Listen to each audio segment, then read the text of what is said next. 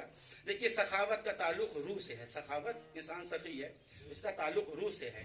اگر سخاوت کا تعلق جسم سے ہوتا تو جسم کے بڑھنے اور گھٹنے سے سخاوت بڑھتی اور گھٹتی. ایک آدمی موٹا تازہ ہے زیادہ سخی ہوگا، ایک آدمی پتلا ہے تو کم سخی ہوگا. اس کا الٹا دیکھا گیا ہے. الٹا کیا دیکھا گیا؟ جب تک صحت مند رہے نہ غریب یاد آئے نہ یتیم یاد آئے. ذرا سے بیمار ہوئے، جسم ڈھلنے لگا، کہا 10 روپیہ صدقہ نکال دو، 5 روپیہ کسی غریب کو دے دو تاکہ دوبارہ صحت مند ہو جائے. یہی کام پہلے کر لیا ہوتا تو یہ ہوتا کیوں؟ تو سخاوت کا تعلق بھی روح سے ہے. انسان بہادر ہے، بہادر. بس یہی 2 جملے باب فضائل میں، اور انشاءاللہ آپ دعا سے نوازیں گے. میں صرف پیغام پہنچا رہا تھا اس سارے ثواب کی مجلس ہے، ورنہ کسی بھی رخ میں تقریر ہو سکتی تھی. اب غور فرما لیں، انسان اگر بہادر ہے تو بہادری جو ہے، بہادری انسان کے روح میں ہے، جسم میں نہیں ہے. یہ منظر بھی تاریخ نے دیکھا ہے. اچھے ہاتھ پیر کا مالک ہے لیکن میدان جنگ میں پیروں کو خرچ کر دیتا ہے، ہاتھ کو خرچ نہیں کر پاتا. لیکن ایک شخص ہے دیکھنے میں تو کمزور دکھ رہا ہے، چوک کی روٹی پہ گزارا کرتا ہے لیکن 2 انگلی پہ خیبر اٹھائے ہوئے ہے. کاش میری بات آپ تک پہنچ جائے اور آپ اس کی نزاکت کا بھی اندازہ لگا لیں. اچھا، روح کی تقسیم نہ سن و سال کے اعتبار سے ہے نہ نسل و رنگ کے اعتبار سے ہے. بڑی بات کہہ رہا ہوں. آپ یہ نہیں کہہ سکتے فلاں صاحب سید ہیں تو روح بھی سید ہوگی، فلاں صاحب غیر سید ہیں تو روح بھی غیر سید ہوگی. آپ نہیں کہہ سکتے. اور صنف کے اعتبار سے روح کی تقسیم نہیں ہے کہ اگر عورت میں روح ہے تو عورت ہے، مرد میں ہے تو مرد. ایسا نہیں ہے، ایسی تقسیم روح کیا نہیں ہے. مرد میں روح پائی جاتی ہے، عورت میں بھی روح پائی جاتی ہے. مؤنث کا لفظ استعمال ہوگا. اور رنگ کے اعتبار سے بھی نہیں روح کی تقسیم ہے کہ فلاں صاحب گورے ہیں تو روح بھی گوری ہوگی اور فلاں صاحب کالے ہیں تو روح بھی کالی ہوگی.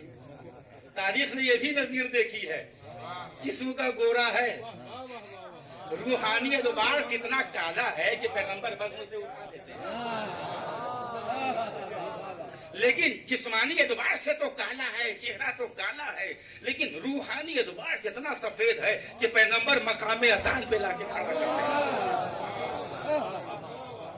پیغمبر مقام اذان پہ لا کے بلال کو کھڑا کرتے ہیں. رنگ کالا ہے لیکن روحانی اعتبار سے اتنے گورے ہیں کہ پیغمبر مقام اذان پہ لا کے کھڑا کرتے ہیں. بلال اذان دو. بڑے بڑے دولت مندوں کو شکایت رہی کا تلفظ ٹھیک نہیں ہے. یہ تو شین کو سین کہتے ہیں. کیا سنو، جب کردار کے آئینے میں بلال کو اللہ دیکھتا ہے تو بلال کی سین کو شین شمار کرتا ہے. اور میں یہ سمجھتا ہوں یہ عرب والوں سے اللہ کا انتقام تھا، انتقام. کل تک بلال دوسروں کے ہاں نوکری کرتے تھے، ہر آدمی بلال سے کام کرواتا تھا. بلال یہ کرو، بلال دوڑے دوڑے جا رہے ہیں. بلال وہ کرو، بلال دوڑے دوڑے جا رہے ہیں. کل تک بلال دولت مندوں کی آواز پہ دوڑتے تھے، آج بلال کی آواز پر پورا عرب دوڑ کے آ رہا ہے.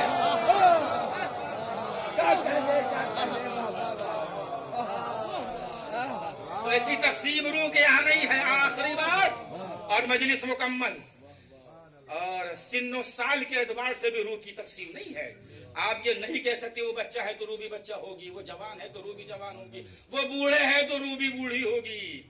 ایسی تقسیم روح کے یہاں نہیں ہے. ورنہ چشم تاریخ نے تو منظر دیکھا ہے، جسم کا بوڑھا ہے، روحانی اعتبار سے اتنا بچہ ہے کہ ایک سورے نہیں یاد کر پاتا، لیکن جسم کا بچہ ہے اور روحانی اعتبار سے اتنا بڑا ہے کہ آغوش پیغمبر میں توریت بھی سنا رہا ہے، انجیل بھی سنا رہا ہے، زبور بھی سنا رہا ہے، قرآن بھی.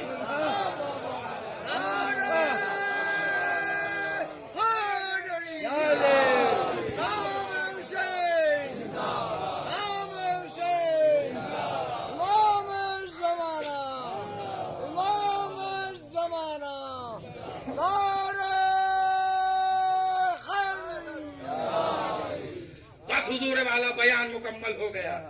اور مولا علی خانہ کعبہ میں اسی رجب کے مہینے میں آئے ہیں. جب ماں آئی تھی نا، بس 2 یا 2.5 منٹ اس کے بعد مسائل.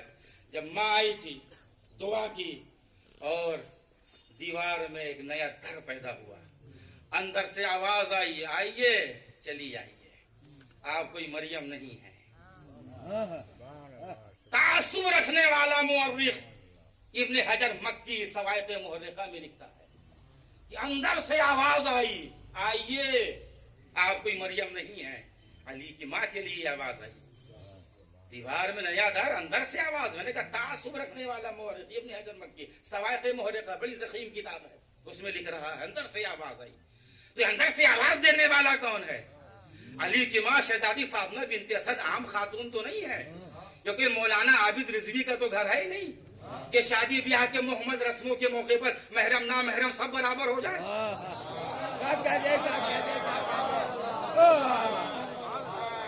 شادی بیاہ کے محمد رسموں کے موقع پر محرم نامحرم سب برابر ہو جائے۔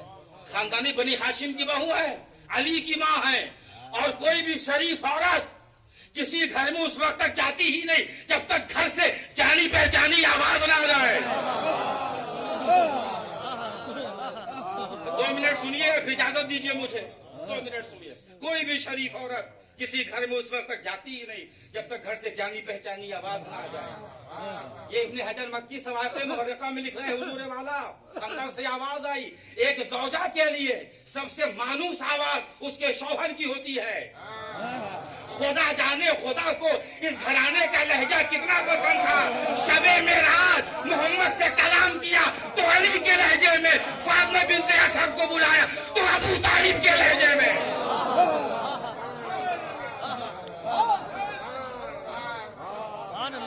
کعبے میں اس کے بعد جب آئے پیغمبر آئے استقبال کے لیے، گود میں لیا، توریت بھی پڑھنے، انجیل بھی پڑھنے، زبور بھی پڑھنے، قرآن بھی پڑھ رہے ہیں، اور پیغمبر نے سند دے دی۔ صرف بچوں کو سمجھانے کے لیے میں یہ بات کہہ رہا ہوں، پیغمبر نے سند دے دی، یا علی توریت موسیٰ سے بہتر پڑھی، انجیل عیسیٰ سے بہتر، زبور داؤد سے بہتر، اور قرآن میرے جیسا۔ اللہ کے رسول اتنا تو ہم سمجھ گئے، اپنے تک آتے آتے بات ہی بدل دی۔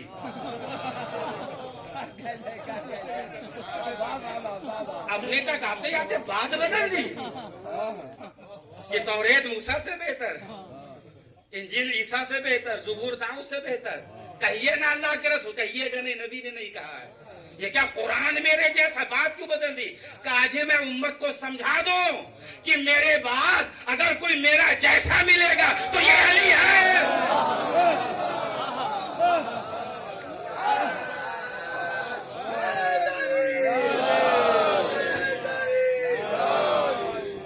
اس میرے جیسا میں بڑی مانویت ہے، بڑی گرانی ہے، بڑی گہرائی ہے۔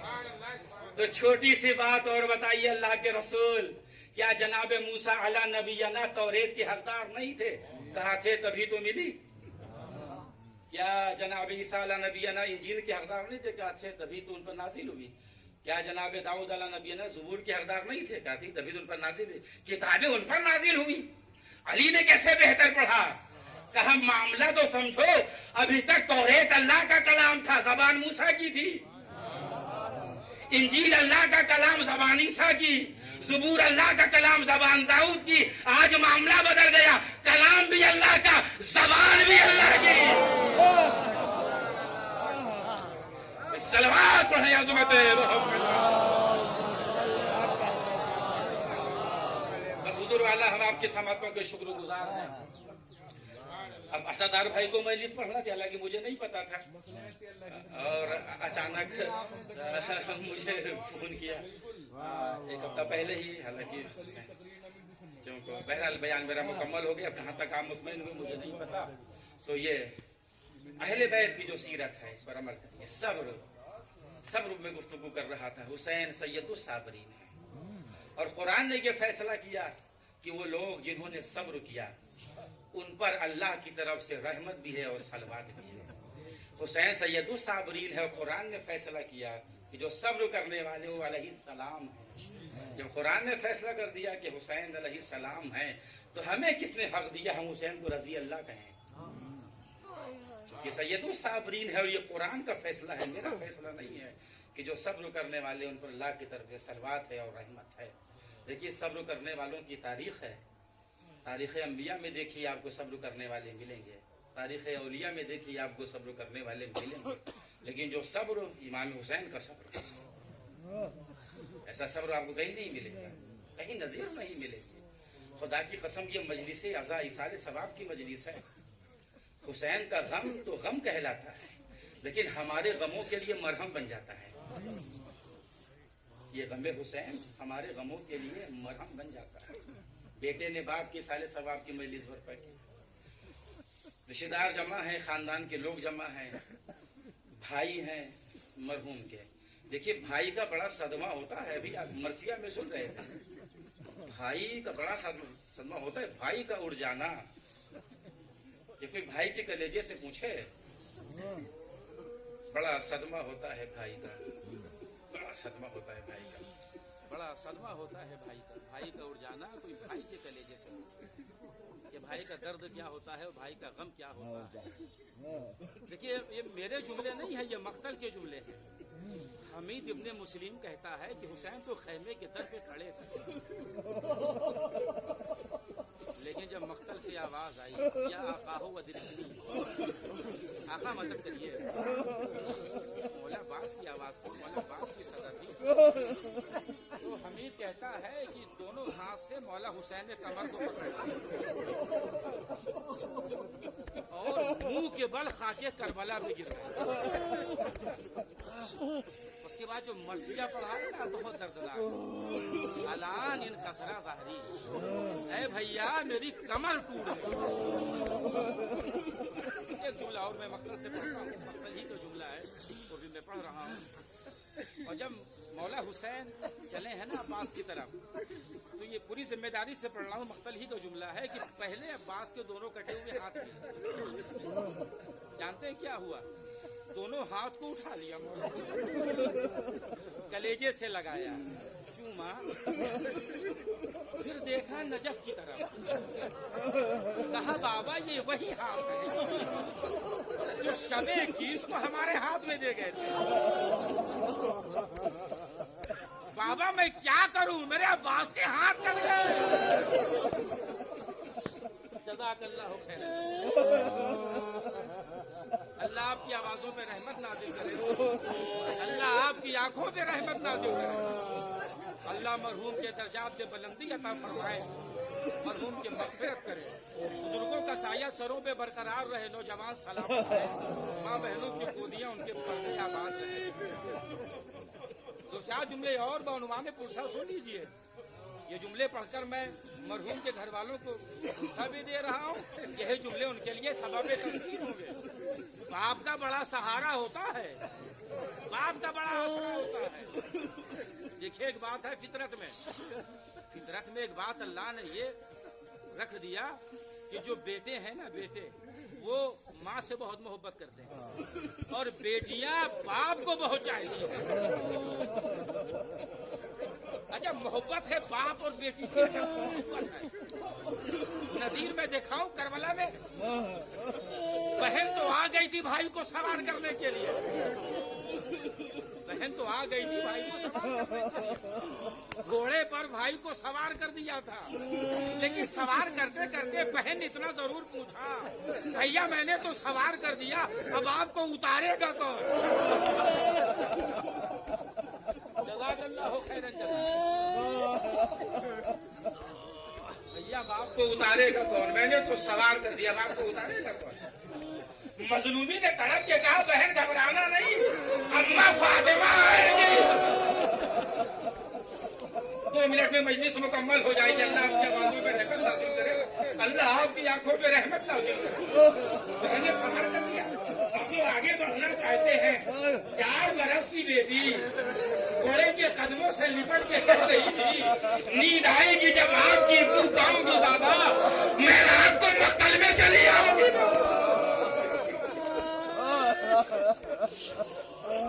فرمایا نکلتی نہیں سیدانیہ باہر، سینے پہ سلائے گی مجھے رات کو لاغر، کہنے لگی سوئیں گے، کہا پھر علی اصغر، شہ نے کہا جتنا کرو سب سے میں تم پر، شب ہوئے گی اور دشتوں میں ہم ہوئیں گے بی بی، اصغر میرے ساتھ آج وہی سوئیں گے بی بی۔ اس کے بعد کہتے جاؤ سکینہ میری بیٹی، جاؤ خیمے میں جاؤ، اور سکینہ سنو سکینہ، آج سے یتیموں کی طرح زندگی گزارنا سیکھ لو۔ 4 برس کی بیٹی نے 57 برس کے بوڑھے باپ سے پوچھ لیا، بابا یتیم کسے کہتے ہیں؟